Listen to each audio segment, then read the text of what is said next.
Año 395 después de Cristo. Tras la muerte del emperador romano de Occidente y Oriente, Teodosio, además de origen hispano, el imperio romano se fractura definitivamente. Un tiempo de brumas invade buena parte del continente europeo. En 476 después de Cristo, Occidente quedará absolutamente evaporado, destruido, invadido por los bárbaros. En cambio, en Oriente la situación sería bien distinta, y allí se lograría recuperar todos los aires imperiales en una forma de gobierno que perduraría más de 1000 años. Era el esplendor de Constantinopla, la gran capital, la antigua Bizancio, gobernada con suma eficacia y que logró trasladar sus ambiciones de gobierno, su forma de entender la vida, a buena parte del Mediterráneo. Posiblemente el máximo exponente de este brillo, de este fulgor, fue Justiniano, un hombre que llegó a vivir muchos años, entre 482 y 565. 83 años en los que se dictó justicia, se promulgaron leyes, apareció el Corpus Juris Civilis, el famoso Código de Justiniano, y los bizantinos llegaron a contactar, llegaron a colonizar pues buenas latitudes mediterráneas, incluso las Baleares, la costa levantina, Cartago, la antigua Cartago. Tuvieron una amplia expansión. El imperio bizantino tanto duró, tan longevo fue, y qué poco seguimos conociendo sobre él. Pero hoy vamos a adentrarnos en uno de esos pasajes de la historia fundamental para entender el imperio bizantino y su esplendor. Vamos a hablar de Teodora, Teodora de Bizancio, la meretriz que consiguió gobernar un imperio.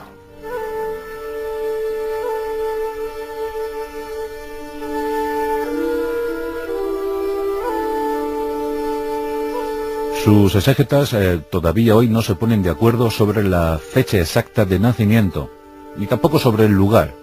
Se barajan dos, el 502 después de Cristo y el 508. Y su lugar natal bien pudiera ser algún punto en la costa turca o incluso la propia isla de Chipre. Sabemos poco sobre estos primeros años de Teodora porque formaba parte de una familia humildísima, un clan muy modesto, que tuvo que emigrar a la capital, Constantinopla, que por entonces era el mayor y mejor mercado del mundo conocido, y tuvieron que emigrar para buscar mejor fortuna, mejor vida. Su padre, Acacio, quería trabajar en el circo.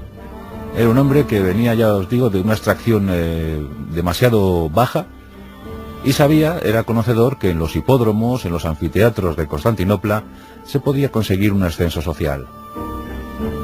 Y Acacio era un hombre disciplinado y muy dispuesto a aprender. Y ya lo creo que aprendió. Consiguió un puesto en el circo de Constantinopla como amaestrador de osos. Era domador de osos. Y esto le infería pues cierta categoría social, era bien mirado y la verdad es que su bolsa comenzó a llenarse con estupendas piezas de plata y oro. Eso procuró una mejor vida para su clan, su mujer y sus 3 hijas. Una de ellas, Teodora. Y durante unos años la familia pues consiguió ser feliz y sobre todo comer 2 o 3 veces cada día. Pero Acacio falleció. Y según la costumbre, si la mujer se casaba de inmediato con otro hombre, pues este hombre podía acceder al puesto del marido fallecido. Y la esposa, que esperaba esto, pues no lo recibió. La verdad es que Acacio era un personaje muy respetado y nadie confiaba en el nuevo marido de la madre de Teodora. Hay una escena muy estética en la que en medio de una representación circense, pues esta mujer aparece con sus 3 hijas y a voz en grito, la verdad es que exige que a su nuevo marido le entreguen el cargo de domador de osos. La verdad es que se lo negaron. Se lo negaron y bueno, pues todo hacía ver que la familia de Teodora iba a pasar nuevamente a la indigencia. Pero no, las hijas, las tres hijas, ya habían crecido lo suficiente como para hacer alarde de actrices. Aquí la mayor, Comito, lo intentó y la verdad es que, bueno, fue bien valorada. Pero estaba la mediana, Teodora, que la verdad es que no era buena actriz. No tenía dotes, no tenía vocación, no tenía el don.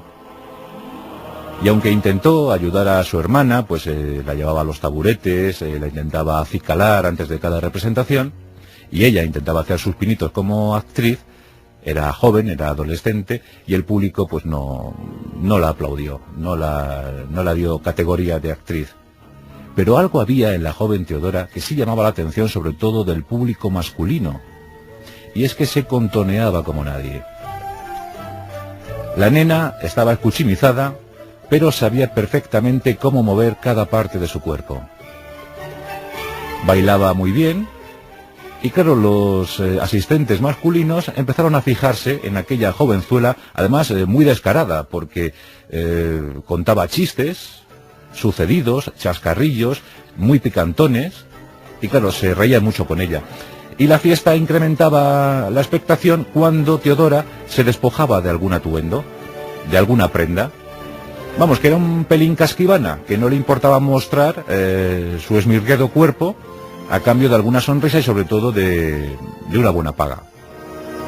Por tanto, aquí tenemos a Teodora en estado de Lolita, en estado adolescente, contoneándose ante los habitantes de Constantinopla, soltándoles historias verdes y esperando una mejor suerte en la vida.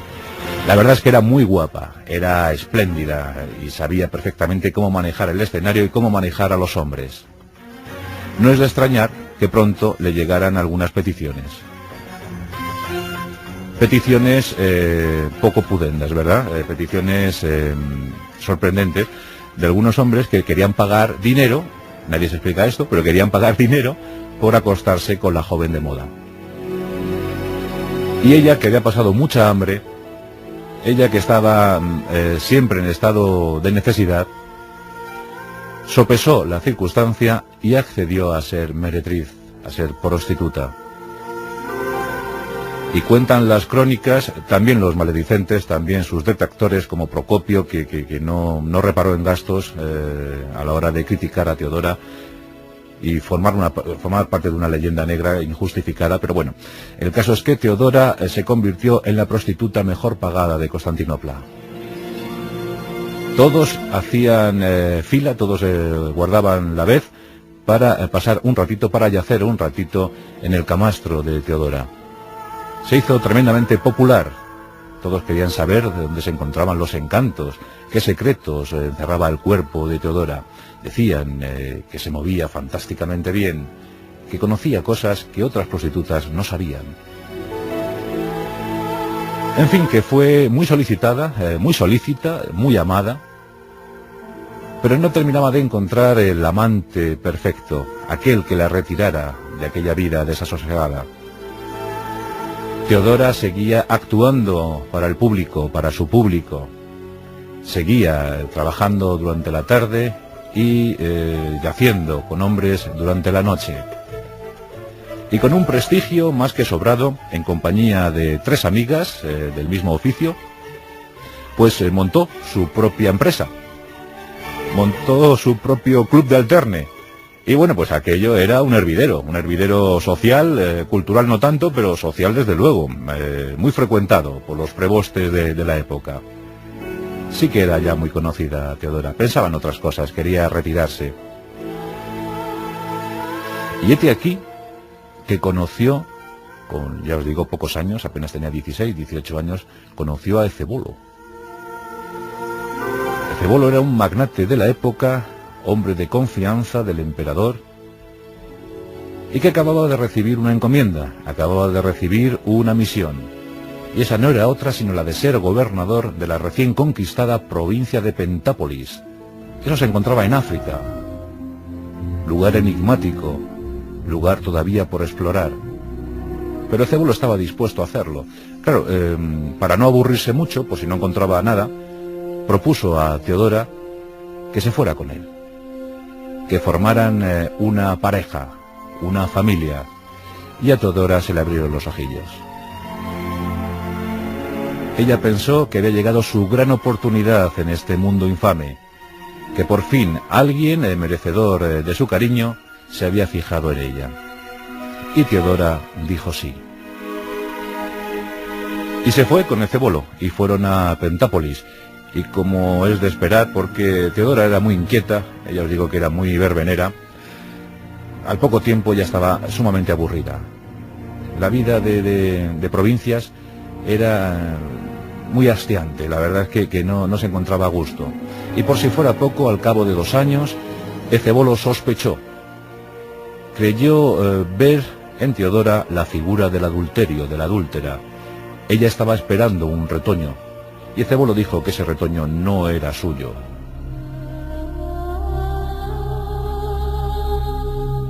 Teodora no quería renunciar a ese vástago que crecía en su ser, y aceptó con resignación ser abandonada por el gobernante de Pentápolis. Nació una niña, y Teodora se fue de Pentápolis.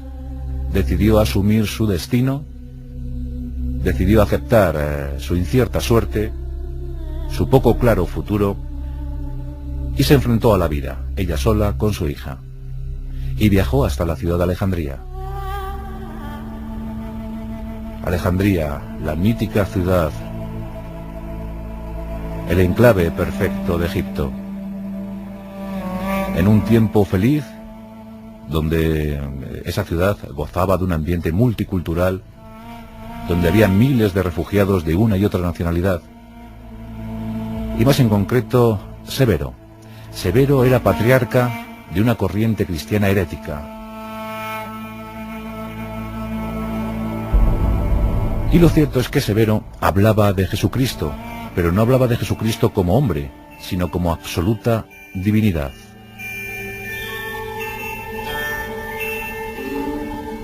Severo pensaba que Jesús solo podía ser un Dios, solo podía ser divino, que su paso por la tierra era simplemente un mensaje de los cielos, pero que nada que ver con familia, ni nada que ver con vida pública, era un Dios para dar un mensaje.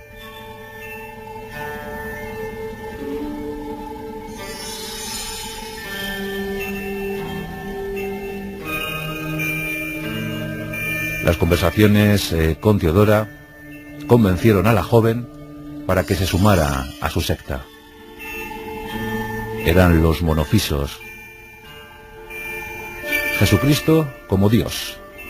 Dios único, deidad única, nada que ver con los asuntos terrenos.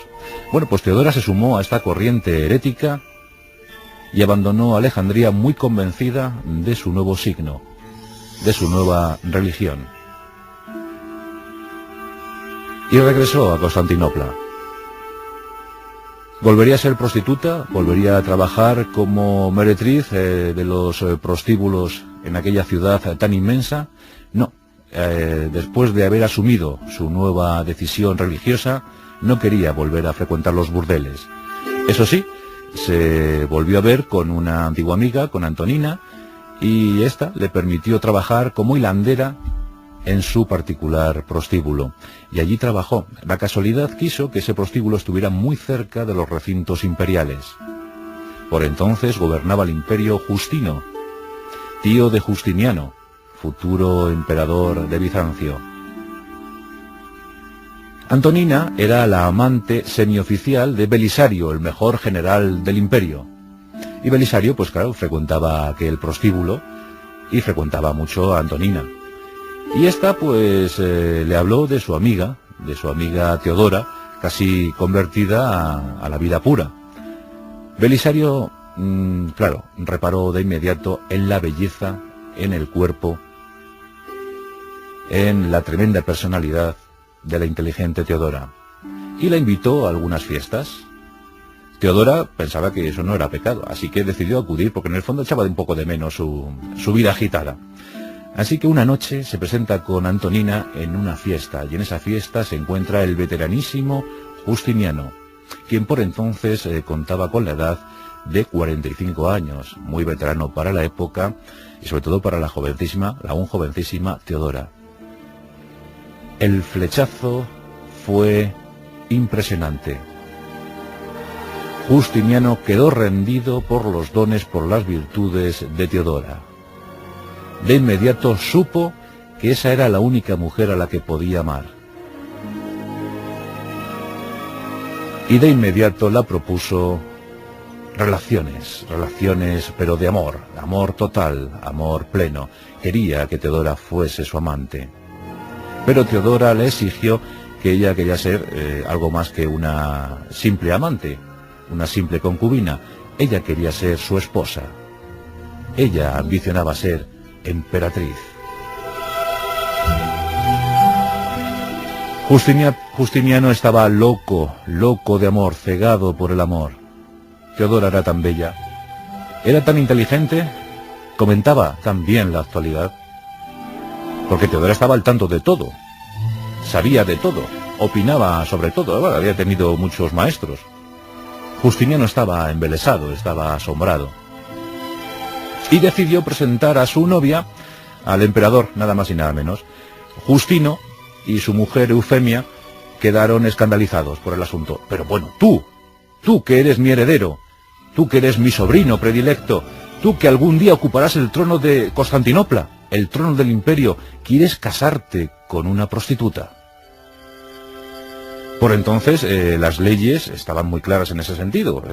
Estaba prohibidísimo para cualquier aristócrata, para cualquier patricio de Oriente, que uniera su vida a una prostituta.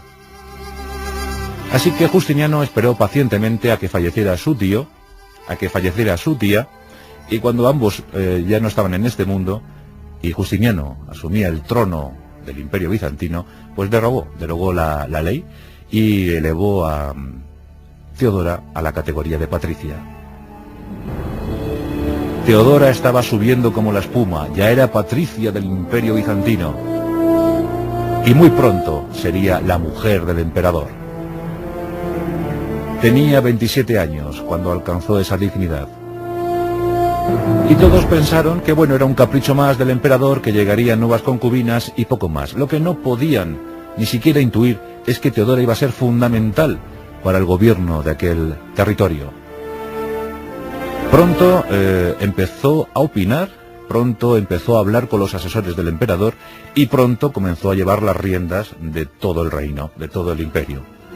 Y Justiniano asistía a esto complacido porque valoraba muchísimo la mentalidad, la inteligencia, la forma de ser de su mujer. Y llegó el tiempo de crear un cuerpo de leyes, y llegó el tiempo de sentar las bases para el gobierno de aquellas gentes.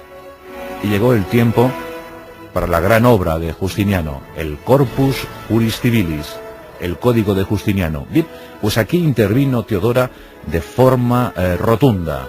Por ejemplo, en ese corpus se habló ya de la igualdad entre sexos.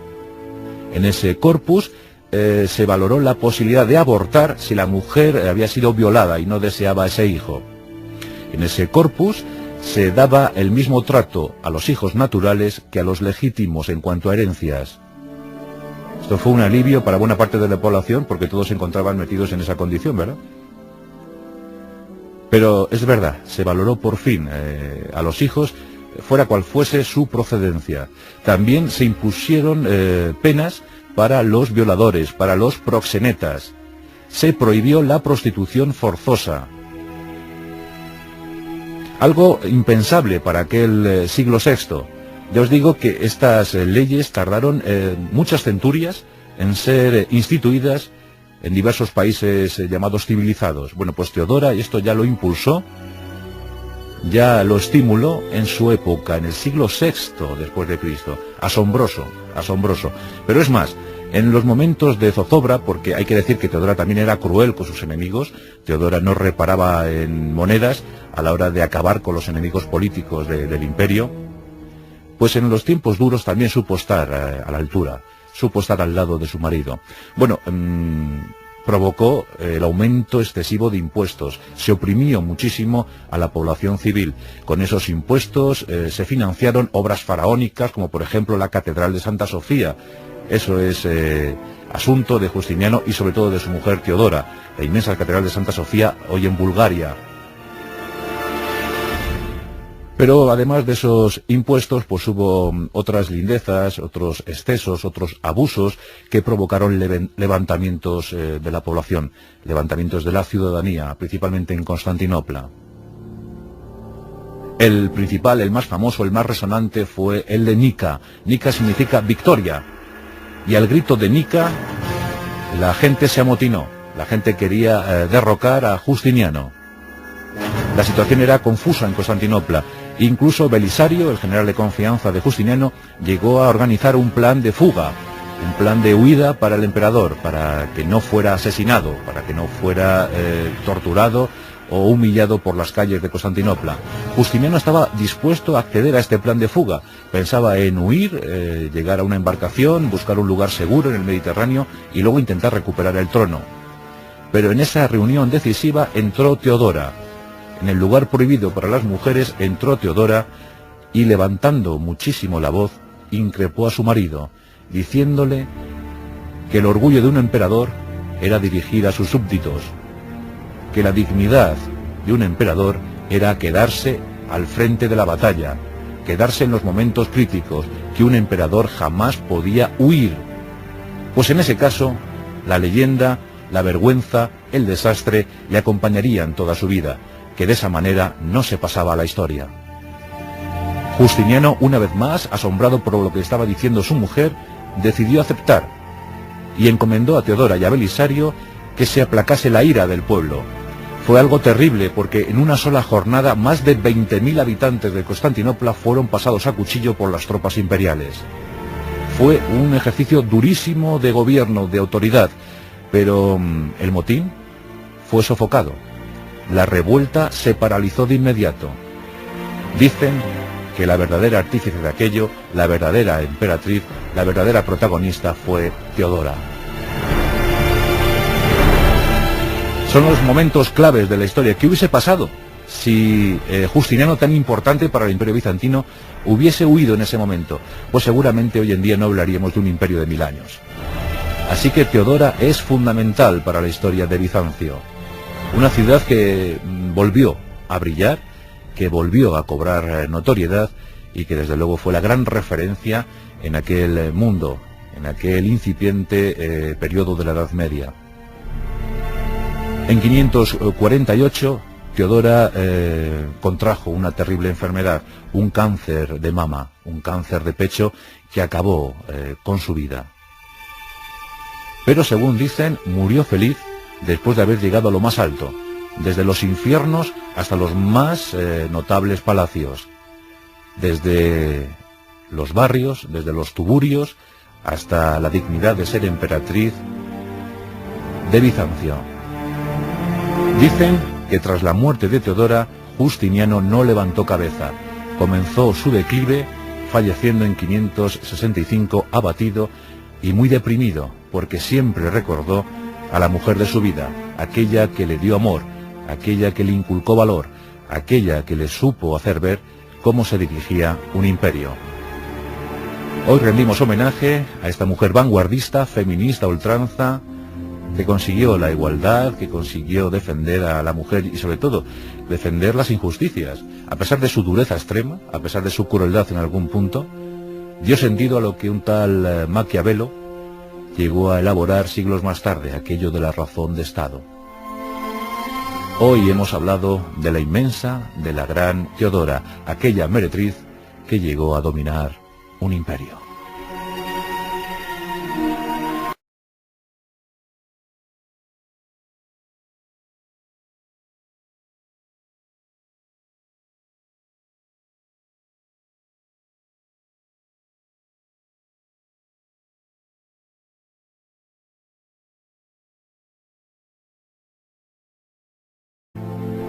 Occidente quedará absolutamente evaporado, destruido, invadido por los bárbaros. En cambio, en Oriente la situación sería bien distinta, y allí se lograría recuperar todos los aires imperiales en una forma de gobierno que perduraría más de 1000 años. Era el esplendor de Constantinopla, la gran capital, la antigua Bizancio, gobernada con suma eficacia y que logró trasladar sus ambiciones de gobierno, su forma de entender la vida, a buena parte del Mediterráneo. Posiblemente el máximo exponente de este brillo, de este fulgor, fue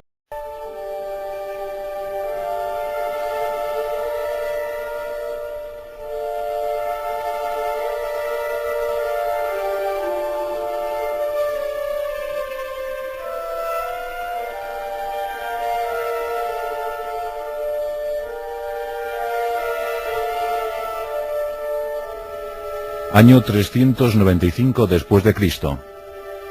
Tras la muerte del emperador romano de Occidente y Oriente, Teodosio, además de origen hispano, el imperio romano se fractura definitivamente. Un tiempo de brumas invade buena parte del continente europeo. En 476 después de Cristo, Justiniano, un hombre que llegó a vivir muchos años, entre 482 y 565. 83 años en los que se dictó justicia, se promulgaron leyes, apareció el Corpus Juris Civilis, el famoso Código de Justiniano, y los bizantinos llegaron a contactar, llegaron a colonizar pues buenas latitudes mediterráneas, incluso las Baleares, la costa levantina, Cartago, la antigua Cartago. Tuvieron una amplia expansión. El imperio bizantino, tanto duró, tan longevo fue, y qué poco seguimos conociendo sobre él. Pero hoy vamos a adentrarnos en uno de esos pasajes de la historia fundamental para entender el imperio bizantino y su esplendor. Esto, que tuvo que emigrar a la capital, Constantinopla, que por entonces era el mayor y mejor mercado del mundo conocido, y tuvieron que emigrar para buscar mejor fortuna, mejor vida. Su padre, Acacio, quería trabajar en el circo. Era un hombre que venía, ya os digo, de una extracción demasiado baja y sabía, era conocedor, que en los hipódromos, en los anfiteatros de Constantinopla, se podía conseguir un ascenso social. Y Acacio era un hombre disciplinado y muy dispuesto a aprender. Y ya lo creo que aprendió. Consiguió un puesto en el circo de Constantinopla como amaestrador de... Vamos a hablar de Teodora de Bizancio, la meretriz que consiguió gobernar un imperio.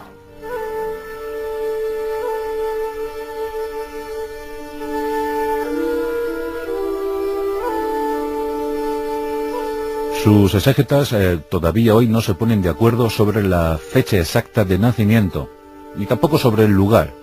Se barajan dos, el 502 después de Cristo y el 508. Y su lugar natal bien pudiera ser algún punto en la costa turca o incluso la propia isla de Chipre. Sabemos poco sobre estos primeros años de Teodora porque formaba parte de una familia humildísima, un clan muy modesto.